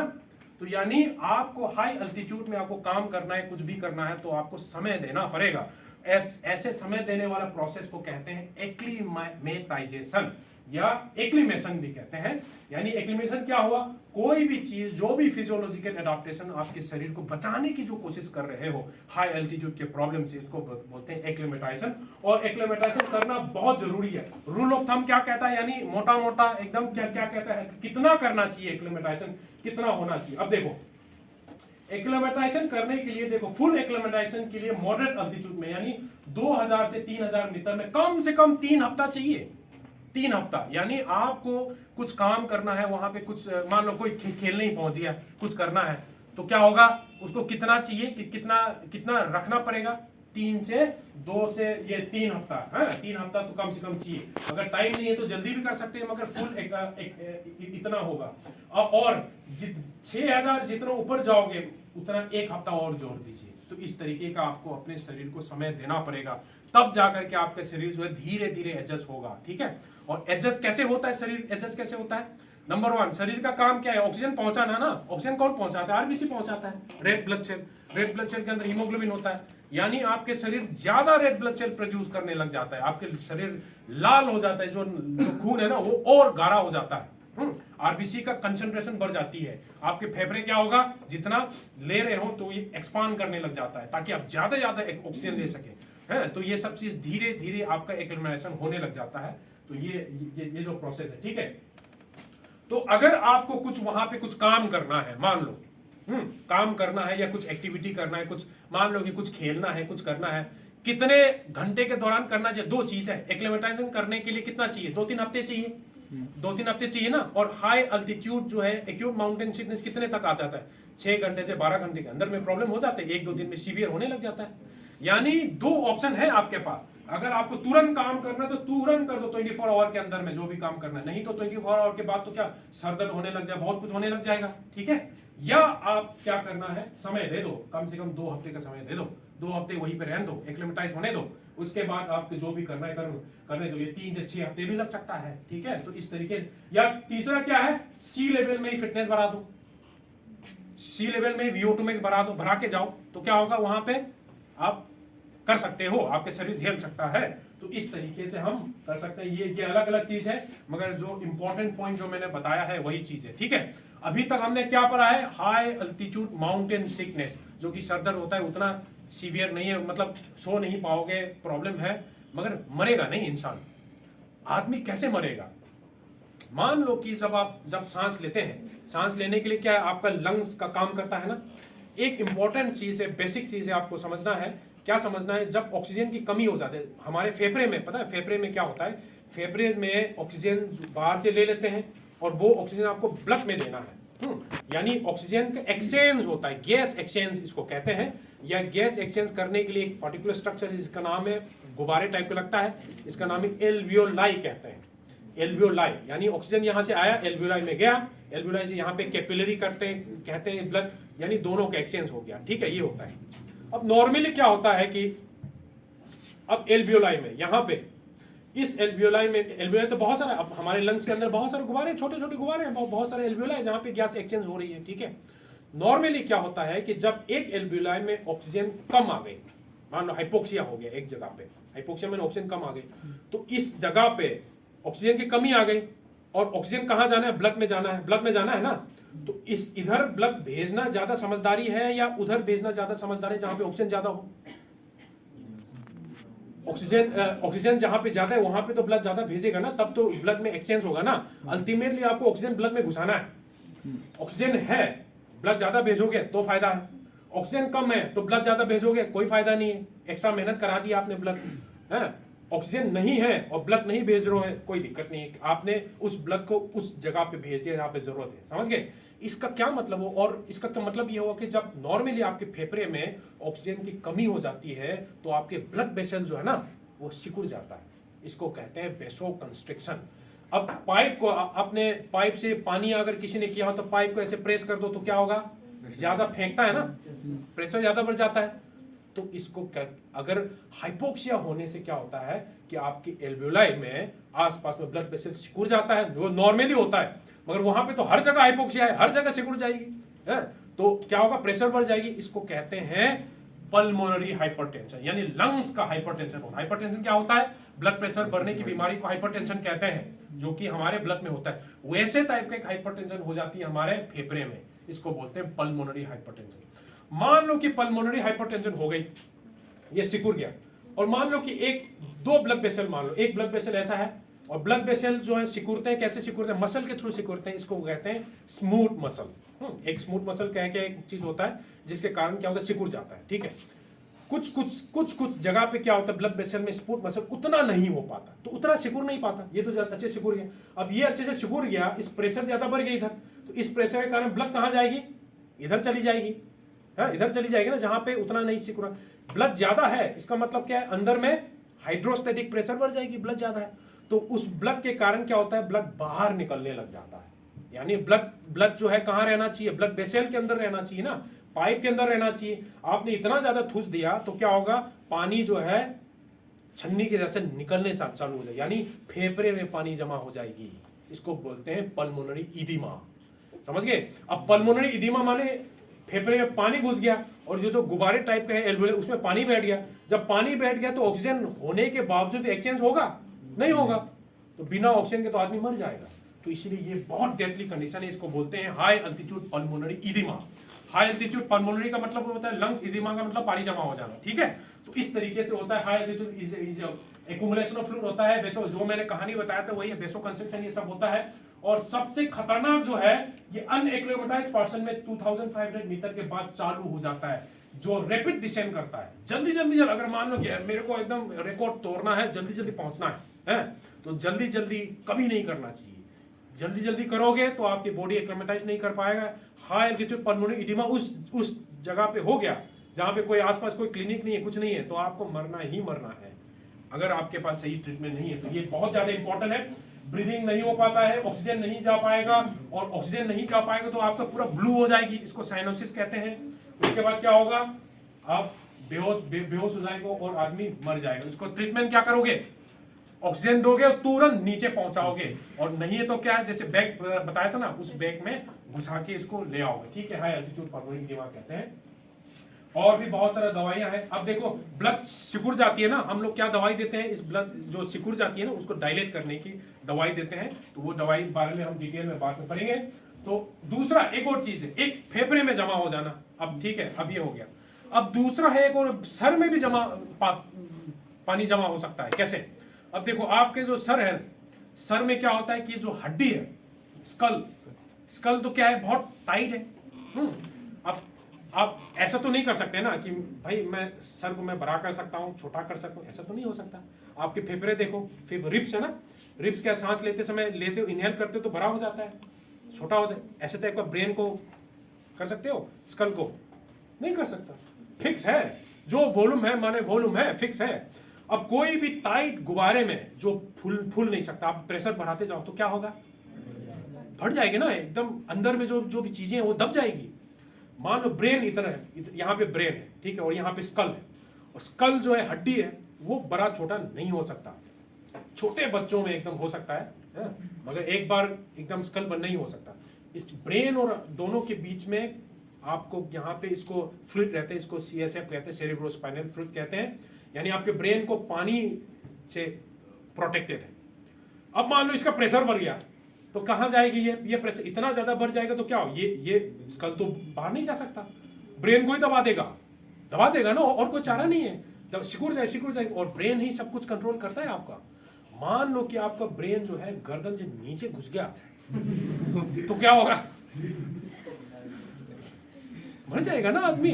तो यानी ब्रेन के कुछ पार्ट है जिसको ब्रेन स्टेम कहते हैं, वो ब्रेन स्टेम इतना ज्यादा इंपॉर्टेंट है कि उसमें क्या होता है कि जो आपकी सांस ले रहे हो ना वो आपकी ब्रेन स्टेम में है, वो न्यूक्लियस है, ब्रेन स्टेम में न्यूरॉन है, वो बताता है सांस लो। कुछ बीमारी पता है, ऐसे बीमारी जिसको बोलते हैं ओडिनस कर्स के, है ना, एक ग्रीक का माइथोलॉजी है, जैसे भारत में जो होता है ना वैसे टाइप का ग्रीक लोगों का एक कहानी है। उसमें क्या होता है कि एक राजकुमार थे, किसी को प्यार हो जाता है किसी उस जलपरी से, निम्फ से, है ना, फिर उसके बाद वो करने के बाद भी मना कर देता है, तो क्या होता है कि कर्स मतलब श्राप दे देता है कि मतलब तुम्हारे ऑटोनोमिक यानी जो भी फंक्शन आपके बॉडी के जो आप कंट्रोल जो अपने आप होता है वो अपने आप ना हो करके इसको श्राप दे देता है, उसको बोलते हैं ओडिन्स कर्स, यानी ओडिन ने कर्स दिया था। तो उसमें क्या होता है, ओडिन कर्स तो मैं का नॉर का माइथोलॉजी है, ग्रीक का नहीं है, नॉर में तो वो होता है ना क्या थोर वाला, थोर का बाप ओदिन का बाप बोर, है ना, तो थोर मार्वेल वाला तो थोर का ऐसा है, उसमें ओडिन कर्स करके एक बीमारी होता है, ऑनडाइन कर्स, इसको ऑनडाइन कर्स कहते हैं। उस बीमारी में पता है क्या है, आदमी जो है जब तक वो सांस लेगा, जब तक वो सोचेगा तब तक सांस लेगा, वो भूल गया ना सांस लेना तो वो आदमी मर जाएगा। हाँ बीमारी है भाई, होता है ऐसे। तो यानी सोचो आप जो लगता है ना कि भले ही ऐसे वो नॉर्मल नहीं होता, यानी आप अपने शरीर जो कितना इंपॉर्टेंट है, अपने आप ब्रीदिंग कर रहे हो बिना सोचे समझे, सांस ले रहे हो ना, तो वैसे टाइप हो जाता है। तो ये कौन करता है अपने आप सांस लेने का, कौन बताता है सांस ले लो, ये ब्रेन स्टेम में होता है, आपके ब्रेन के नीचे होता है, उसमें होता है। जब आप प्रेशर इतना बढ़ जाता है कि ब्रेन स्टेम जो है ना नीचे हर्निया, इसको हर्निया कहते हैं, नीचे घुस जाना, तो क्या होता है उसके कारण आदमी तुरंत डेड मर भी सकता है। जो बोलते हैं ना कि फांसी देने से कैसे मरता है, जब आप फांसी देते हैं तो हड्डी होता है जिसको अटलांटो एक्सिस करके होता है हड्डी गर्दन में, उस गर्दन में क्या होता है तुरंत टूट जाता है, टूटने के कारण वहां पे ब्रेन स्टेम होता है, उस इंजुरी हो जाता है, और ब्रेन स्टेम क्या करता है, ब्रीदिंग कराता है, हार्ट रेट कंट्रोल करता है, नहीं करता आदमी मर जाता है। इसी तरीके भी हो सकता है, ठीक है। इसीलिए बोलते हैं कि कई लोग आपने देखा होगा कि यहाँ पे फ्रैक्चर हो गए, एक्सीडेंट हो गया गर्दन में, तो क्या होगा, ऐसे ही पड़ा है, सांस नहीं ले पाता, कुछ हिल नहीं सकता, है ना, तो ऐसे में क्या होता है आपको बाहर से वेंटिलेशन वगैरह देना पड़ता है। तो कुल मिला के प्रेशर बढ़ने से इतना ज्यादा प्रेशर बढ़ जाएगा कि आपको न्यूरॉन डैमेज हो जाएगा, तुरंत मर जाएगा। ऐसे कंडीशन को बोलते हैं high altitude cerebral oedema. Oedema माने फ्लूइड जमा हो जाना, कहां पे हो रही है, ब्रेन में, ब्रेन के ऊपर वाला पार्ट को हम सेरेब्रल कहते हैं, ठीक है। तो हाई अल्टीट्यूड सेरेब्रल इडिमा कहते हैं, ये 1 to 2% ये फेटल एकदम हालत खराब है।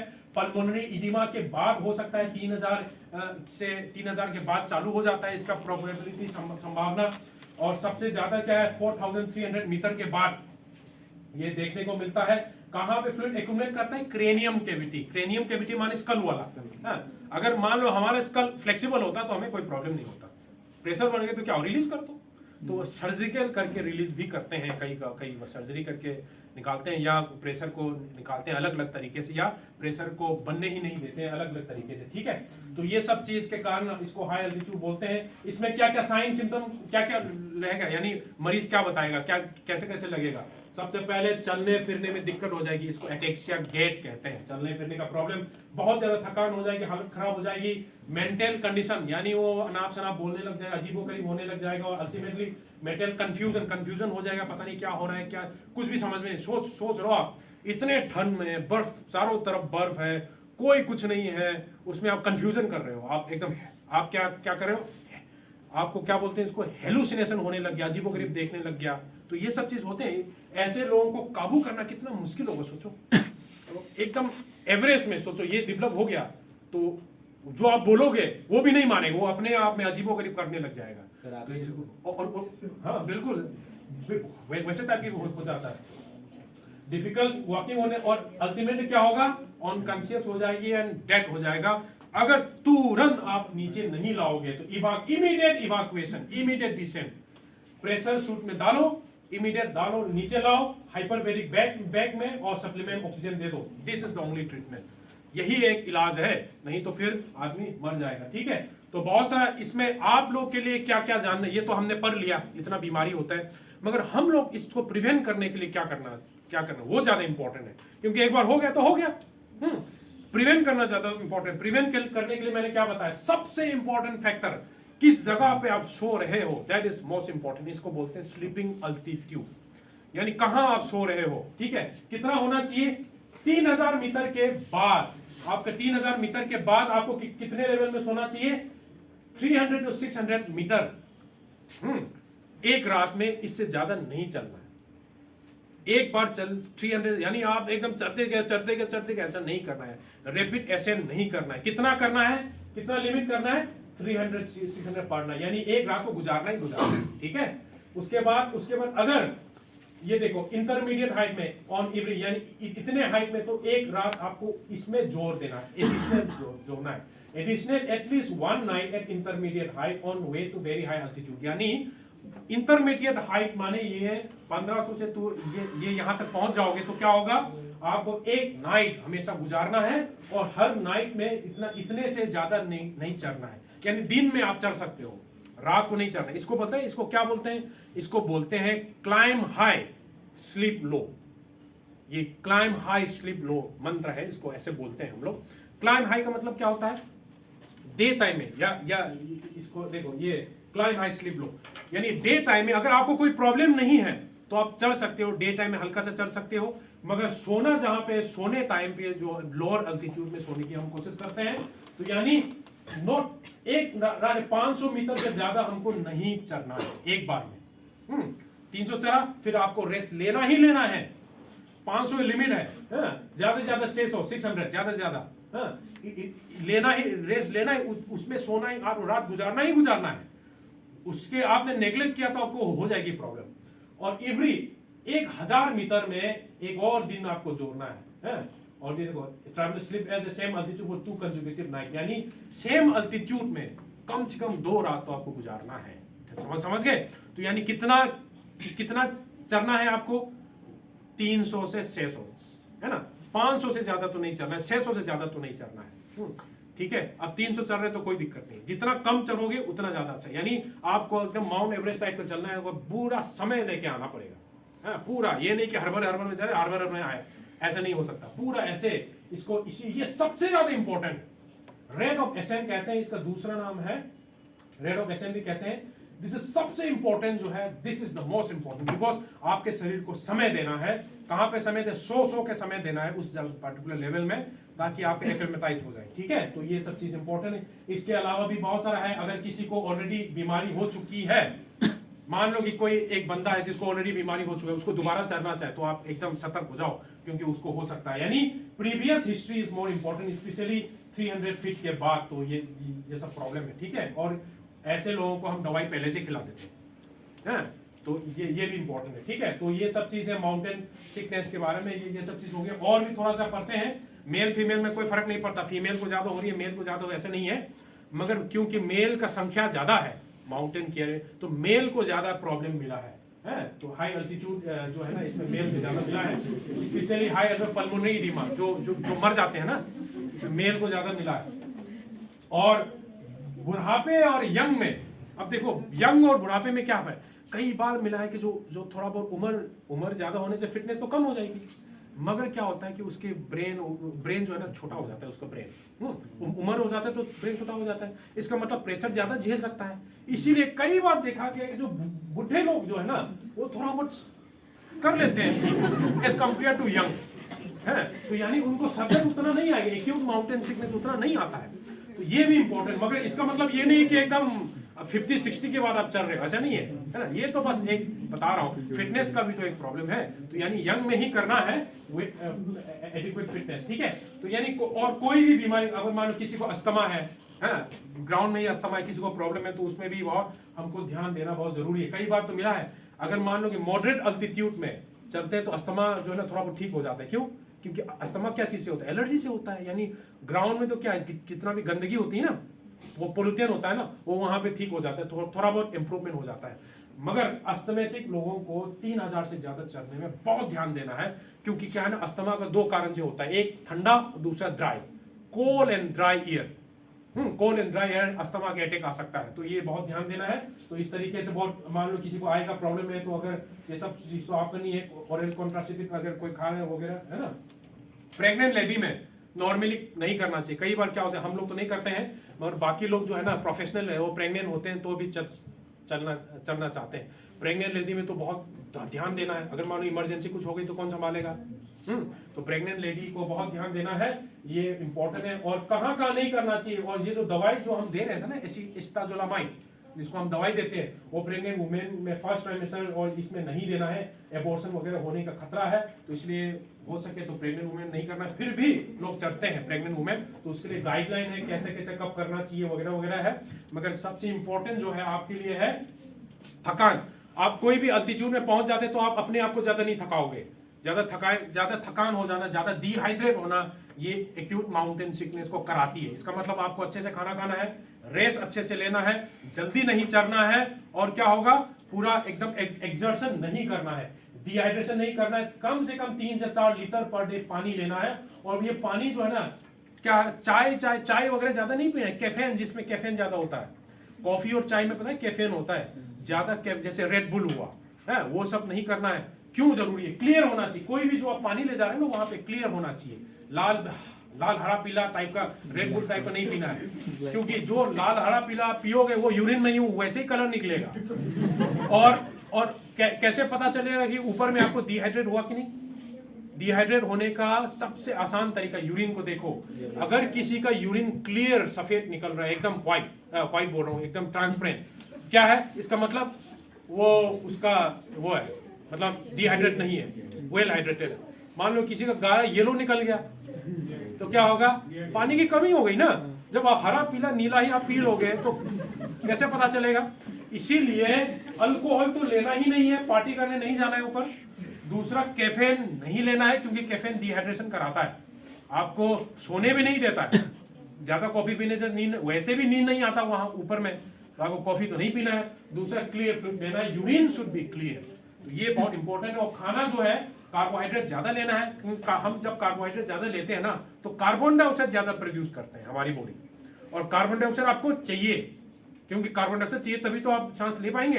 तो इसीलिए कार्बोहाइड्रेट आपको ज्यादा लेना है, आयरन लेना है, क्यों आयरन और सप्लीमेंट वगैरह लेना है। तो सबसे इंपॉर्टेंट जो है, और दूसरा एक और चीज है, जब ऊपर में जाते हो तो सूरज के ज्यादा नजदीक हो जाते हो, एटमॉस्फेयर थीन हो जाता है, तो यूवी रेडिएशन बढ़ जाता है, सन बर्न हो जाता है, आंख में बर्न, इसको बोलते हैं स्नो ब्लाइंडनेस। क्योंकि एक तो क्या है, यूवी रेडिएशन आपको डायरेक्ट हिट करेगा, दूसरा क्या, यूवी रेडिएशन कहां हिट करेगा? स्नो में। स्नो एकदम सफेद हो जाए। सफेद क्यों होता है? क्योंकि हर चीज रिफ्लेक्ट करता है, फिजिक्स में आपने पढ़ा होगा। कोई भी वेव लेंथ अगर एब्जॉर्ब कर लेता है तो उस कलर का होगा। लाल एब्जॉर्ब कर लिया तो यानी लाल कलर का होगा, है ना। ब्लैक कलर का क्या होता है, लाल रिफ्लेक्ट कर रही है तो दिखेगा। अगर कोई लाल रिफ्लेक्ट करे तो यानी लाल कलर का होगा।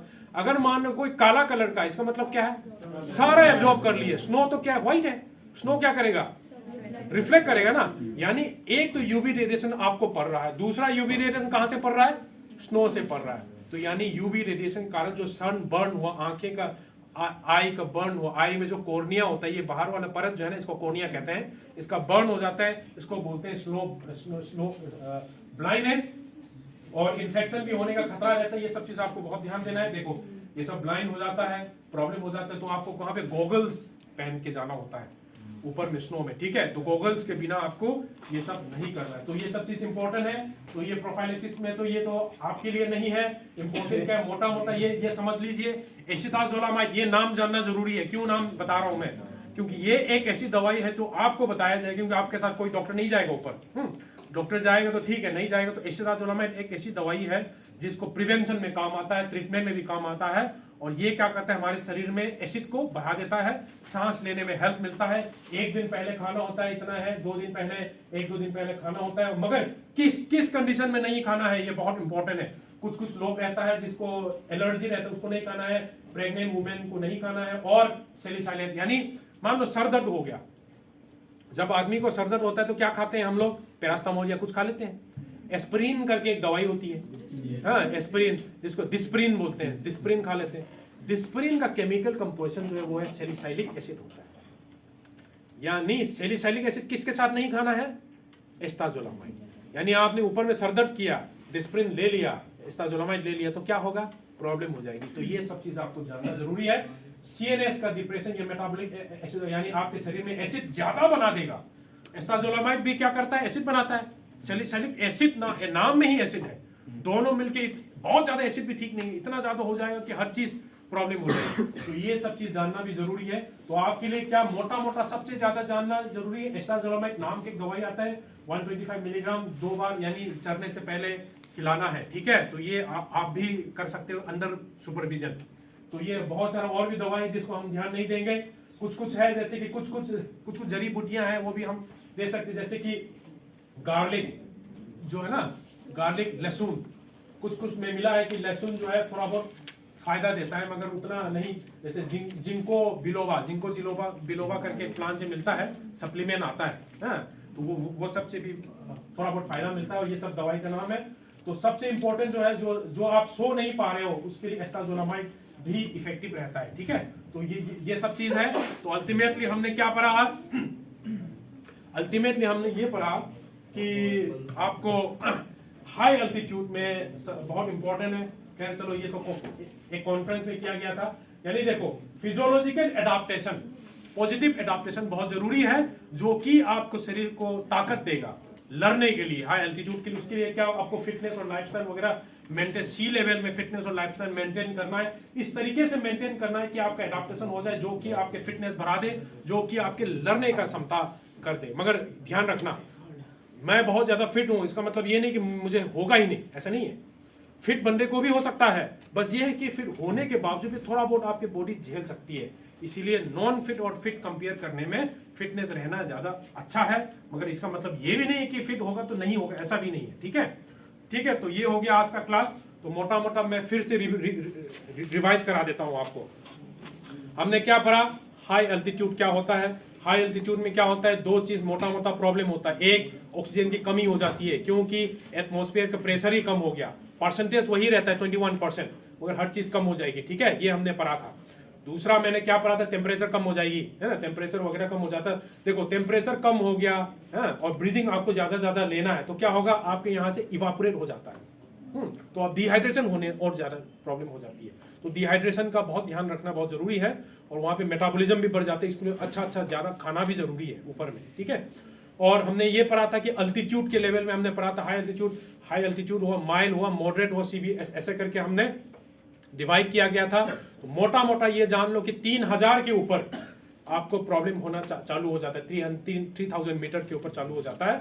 क्या हो जाता है, और मैंने VO2 मैक्स के बारे में बताया था। VO2 कितना आप ले सकते हो ऑक्सीजन, वो आपके फिटनेस बताता है, कार्डियोरेस्पिरेटरी फिटनेस कहते हैं। सी लेवल में जितना ज्यादा बढ़ाओगे उतना ज्यादा आपको ऊपर फायदा देगा, ठीक है। ये मैंने और दूसरा ये नेक्स्ट मैंने ये पढ़ाया था कि अलग अलग बीमारी होते हैं, उसका एक बीमारी का नाम है AMS, एक्यूट माउंटेन सिकनेस कहते हैं, जिसको 6 आवर 24 आवर के अंदर में चालू हो जाता है, सर दर्द होता है, कंफ्यूजन हो जाता है, इरिटेबिलिटी हो जाता है, नौसिया यानी उल्टी उल्टी आने लग जाता है, ठीक है, स्लीप डिस्टर्बेंस हो जाते हैं, सो नहीं पाता, ठीक है, ये सब चीज मैंने बता दिया। एक्यूट माउंटेन सिकनेस कहते हैं जिसको ब्रेन में थोड़ा इडिमा होने के कारण होता है। दूसरा इडिमा, लंग्स में इडिमा होने के कारण एक बीमारी होती है जो एकदम खतरनाक है, जिसमें डेथ का, मरने का बहुत ज्यादा संभावना है, जिसका नाम है high altitude pulmonary oedema. High altitude pulmonary अगर ब्रेन में हो गया तो क्या बोलते हैं इसको? हाई अल्टीट्यूड सेरेब्रल इडिमा कहते हैं। सबसे इंपॉर्टेंट ट्रीटमेंट क्या है? एज सुन एज पॉसिबल नीचे लाओ, नहीं ला पाते तो ऑक्सीजन दे दो, या ऐसे बैग जो है ना, हाइपरबेरिक प्रेशर, ज्यादा बैग को बोलते हैं हाइपरबेरिक बैग, पोर्टेबल होता है, उसमें घुसा के आप नीचे कर सकते हो, ठीक है, ये मैंने पढ़ा दिया। और उसके बाद मैंने ये भी पढ़ाया था तो सबसे इंपॉर्टेंट, ये होगा कि नहीं होगा ये बताने वाला क्या है? कितना जल्दी आप जा रहे हो। बहुत जल्दी जाओगे तो होना ही होना है, कितना भी फिट हो, इसलिए धीरे जाना है। रूल ऑफ थंब मैंने बताया था, कितना बताया? 300 to 600 मीटर पर नाइट, इतना ही जाना है। ज्यादा से ज्यादा 500 मान लो, कोशिश रखो कि 500 से कम हो, है? और जितना अल्टीट्यूड उतना जाएगा उतना आपको नाइट स्पेंड करना है, ठीक है। मॉडरेट अल्टीट्यूड में एक नाइट स्पेंड करना है, एक अल्टीट्यूड में, और थोड़ा उससे थोड़ा 1000 मीटर जाओगे तो 2 नाइट स्पेंड करना है हर 1000 के बाद। यानी कुल मिला के आपको चढ़ना तभी है जब आपको कोई सिम्टम ना हो। सिम्टम आ रहा है तो नहीं चढ़ना है, वही रहना, या तो नीचे आ जाओ या तो वही रहो, कोशिश करो वही रहने के बावजूद भी सिम्टम आ गए तो प्रॉब्लम है, ठीक है। और दूसरी बात मैंने ये भी बताया था कि आपको कुछ काम करना है, ऊपर में मान लो कुछ एक्टिविटी करना है, कुछ स्पोर्ट्स करना है, कुछ करना है, 2 तरीके, तुरंत कर दो जल्दी 24 आवर के अंदर, क्योंकि 24 आवर लगता है डेवलप होने में, या आप तो 2-3 हफ्ता दे दो, है। तो ये मैंने पढ़ाया था, ठीक है। तो ये हो गया पूरा क्लास। उसके बाद नेक्स्ट अगर मैं आता हूँ तो मैं फ्रोस्ट बाइट पढ़ाऊंगा, ठंड में क्या होता है, फ्रोस्ट बाइट कैसे हो जाता है, ठंड में क्या करना चाहिए, हाइपोथर्मिया क्या होता है, वो मैं नेक्स्ट क्लास में पढ़ाऊंगा। चलो ठीक है, thank you very much.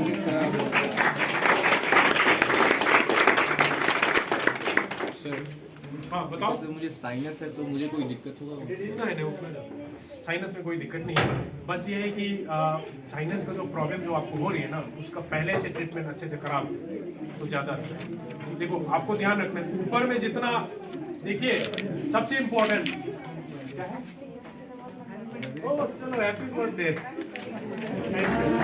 Happy birthday, क्या नाम है? हैप्पी बर्थडे तो सरिता।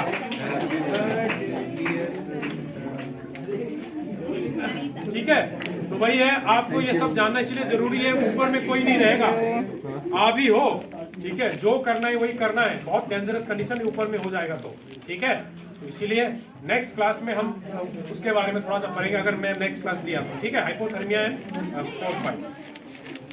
सर वो 74 इयर्स वाले जो है, अच्छा ये, हाँ चलिए मैं ये बताता हूँ। हाँ, ये एक्चुअली दूसरे का है, दूसरा स्लाइड है, इसमें मैं बताता हूँ। देखो ये जानते हो, इसका नाम है अर्नेस्टिन सेफर्ड। अर्नेस्टिन सेफर्ड एक बॉडी बिल्डर है, जो कि ओल्डेस्ट बॉडी बिल्डर है, कॉम्पिटिटिव बॉडी बिल्डर है, यानी ये एक्चुअली कम्पीट कर रहा है। और देखो 74 ईयर में हम लोग क्या हो जाते हैं, तो इसका मतलब ये आपके ऊपर है, आप ये बनना चाहते हो, ये होना चाहिए, यानी फिटनेस को बढ़ाना पड़ेगा। नहीं जरूरी नहीं कि हर चीज बॉडी बिल्डर हो, आप रनिंग से भी कर सकते हो, है ना, अलग अलग फिटनेस को बढ़ा सकते हो, ठीक है। तो ये मैं दिखाना चाह रहा हूँ, इससे इस स्लाइड से मैं ये दिखाना चाह रहा हूँ कि आपके हाथ में है, आप देखो ऐसे में तो आप माउंट एवरेस्ट तो चढ़ नहीं पाओगे, है ना, ऐसे में तभी तो आप माउंटेन चढ़ पाओगे। तो फिटनेस को ध्यान दो, और किसी को अगर इंटरेस्टेड है तो मेरे लैब में आ जाओ, मैं सब कुछ निकाल के दे दूंगा, VO2 max वगैरह सब कुछ, ठीक है। चलो, और किसी को कुछ डाउट है तो बताओ। हाँ बताओ सर वो जो ग्राफ था, कौन सा ग्राफ बताओ। एक्यूट माउंटेन सिकनेस और 4 डेज एक्लेमेटाइजेशन वाला, ये हाँ सर दोनों में तो ग्राफ बढ़ ही रहा है, तो फिर एक्लेमेटाइजेशन का फायदा क्या होगा? जल्दी बढ़ रहा है, जल्दी बढ़ रहा है। देखो आपको क्या चाहिए, बढ़ना है ना सर, तो ऑक्सीजन तो कमी होगा। नहीं देखो दो चीज, V/VO2, देखो सुनो, एक फ्रैक्शन है ऊपर और नीचे, न्यूमरेटर एंड डिनोमिनेटर, ये पूरा फ्रैक्शन कब बढ़ेगा? 2 कंडीशन में बढ़ेगा, एक ऊपर वाला बढ़ जाए, एक नीचे वाला कम हो जाए, है ना, 2 कंडीशन में बढ़ेगा। अब जरूरी थोड़ी है कि ये जो बढ़ रहा है ये VO2 कमी के कारण बढ़ रहा है, जरूरी नहीं है, हो सकता है ये VO2 भी बढ़ रहा हो, मगर VO2 से ज्यादा V बढ़ रहा हो तो भी बढ़ेगा। V माने वेंटिलेशन, यानी आप ऑक्सीजन ले रहे हो मगर ऑक्सीजन से ज्यादा आप ब्रीदिंग कर रहे हो, यही तो आपको चाहिए ना, जितना ज्यादा ब्रीदिंग होगा उतना अच्छा है। तो यानी आपका एम इसको बढ़ाना ही है, जितना ज्यादा बढ़ाओगे उतना अच्छा है एक लेवल तक। तो यानी देखो, अगर आपको एक्यूट एक्सपोजर है, एक्लेमेटाइजेशन नहीं है, तो धीरे धीरे बढ़ेगा, जो आपके लिए उतना अच्छा नहीं है। अगर आपने पहले से एक्लेमेटाइज कर तो देखो जल्दी बढ़ रहा है ना, यानी ऑक्सीजन जल्दी आएगा ना, ठीक है। तो इसका मतलब ये नहीं कि ऑक्सीजन की कमी हो गई। हाँ, तो ये है, और ये जरूरी नहीं कि ये ग्राफ हर आदमी में हो, है ना, ये तो एक पेपर का है, एक उसका है, क्लियर। तो अल्टीमेटली आपको कितना देना है, बस पूरा एक्लेमेटाइज होने में महीनों लग जाता है, इतना तो किसी के पास समय नहीं है, कम से कम 2 हफ्ता देना पड़ेगा आपको, अगर कुछ खेलना है, कुछ करना है तो, ठीक है। और किसी को कुछ डाउट है तो पूछ सकते हो। VO2 max तो कौन से कैसे बढ़ाएंगे? हाँ और हाँ, बस VO2 max। अब देखो VO2 max के बारे में थोड़ा आते हैं। अब देखो, लिसन सुनो, VO2 max बढ़ाने के लिए क्या, VO2 max कौन ले रहा है? देखो, लंग्स का फंक्शन बढ़ाओगे तो भी VO2 max बढ़ जाएगा, हार्ट का फंक्शन बढ़ाओगे तो भी बढ़ेगा, मसल बढ़ाओगे तो भी बढ़ेगा। इसका मतलब VO2 max बढ़ाने के लिए आपको ऐसा एक्सरसाइज करना पड़ेगा जो आपके लंग्स का एक्सरसाइज करा रही हो, जो आपके हार्ट के एक्सरसाइज कराए। ऐसे एक्सरसाइज को बोलते हैं एरोबिक एक्सरसाइज, जैसे जॉगिंग हुआ, रनिंग हुआ, हाई इंटेंसिटी इंटरवल ट्रेनिंग भी कहते हैं, HIIT आजकल जिम में बहुत फेमस है, वो भी कर सकते हैं, उसमें भी VO2 max बढ़ जाता है। इनफैक्ट मसल बिल्डअप से भी VO2 max थोड़ा बहुत बढ़ सकती है, मगर VO2 max अच्छे से आपको बढ़ाना है तो एरोबिक एक्सरसाइज करना पड़ेगा या HIIT high intensity interval training, ठीक है। और VO2 max नापते कैसे है, ये इस तरीके से नापते हैं। हाँ, ये अगर किसी को इंटरेस्टेड है नापना तो मैं बुलाऊंगा बहुत जल्दी, तो कोई दौड़ सकता है, अगर कोई इंटरेस्टेड है, कोई दौड़ने को इंटरेस्ट है तो इसको दौड़ा देंगे, फिर नाप लेंगे VO2 max, ठीक है। और किसी को कुछ डाउट है? अभी देखिए, अभी ये इंस्ट्रूमेंट आने में थोड़ा समय लगेगा, जैसे आता है तो मैं आपको कर दूंगा, ठीक है। ये मतलब सर को बता दूंगा, सर वो कर देंगे, ठीक है। तो सर आउटिंग हो चुका है, अच्छा हो चुका, कोई बात नहीं, तो नेक्स्ट बार में हम कर लेंगे। या ये भी हो सकता है आप अपने वैल्यू जान लेंगे तो ये अच्छा है ना फ्यूचर के लिए भी। तो इसीलिए बहुत जल्दी कोई रिसर्च होगा, मैं सबको बुलाऊंगा, सबका डाटा लेंगे, उसके बाद सबको बताया भी जाएगा, और ये भी बताऊंगा कि कैसे इंप्रूव करना है अगर किसी का कम है तो, ठीक है। ठीक है।